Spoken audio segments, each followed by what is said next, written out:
I couldn't believe my eyes.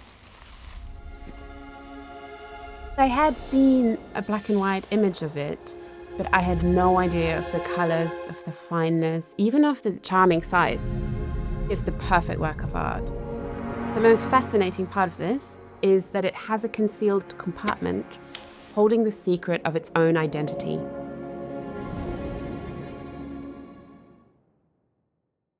I'm Alexandra, I'm the head of gold boxes and objects of virtue here at Sotheby's, and today I have the honor to talk to you about this most amazing object. It's a gold-mounted hardstone snuffbox made in Dresden in about 1770 by the court lapidary Christian Gottlieb Stiehl. All of these hardstone boxes, they're called Steinkabinett, so stone cabinet.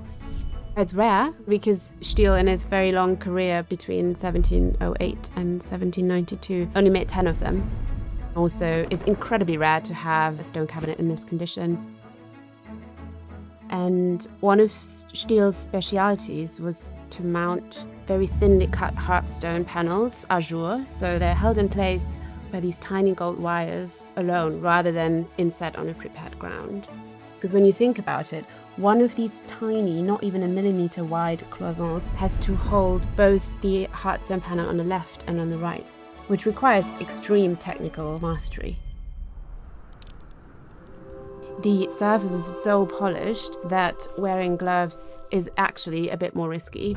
In fact, all of these snuff boxes, they were always meant to be handled by people, meant to be admired in the round, and they were meant to be touched.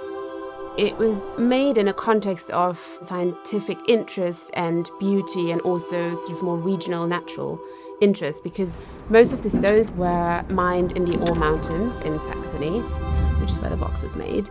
The maker, Stiehl, had rented quarries in Saxony to find the most suitable hardstones for these boxes. But then this is not just the most beautiful box, it also has a very cool secret, which if you look very carefully, there's one of these old balls that has a tiny outer frame, and if you push that button, a secret sliding compartment appears.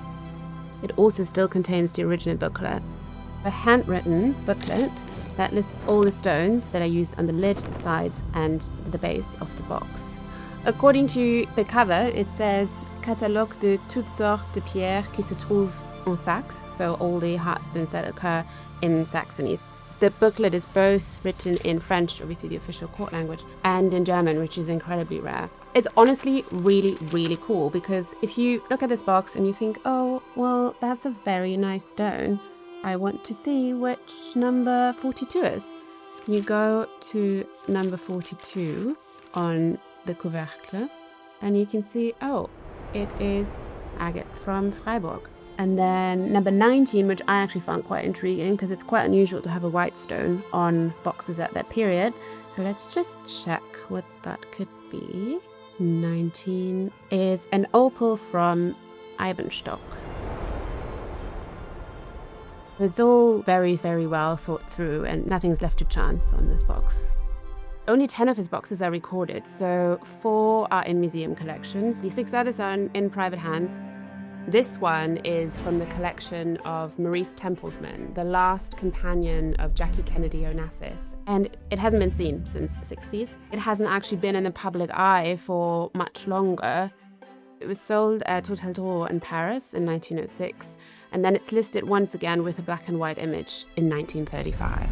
So it was a real treat, because it is so much better than you could have ever imagined from print. What's also really interesting is that we have these graduated tiny blue flowers, and they're actually forget-me-nots. So that's a kind of flower that carries quite rich associations in Germanic lore, a symbol for faithfulness and loyalty, and is quite often used on boxes given to parting lovers or ambassadors, or a box that was presented on occasion where loyalty mattered.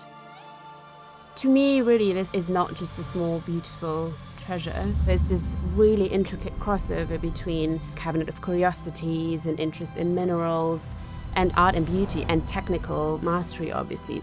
It transcends classic collecting categories, and this is perhaps the most beautiful evidence of that period.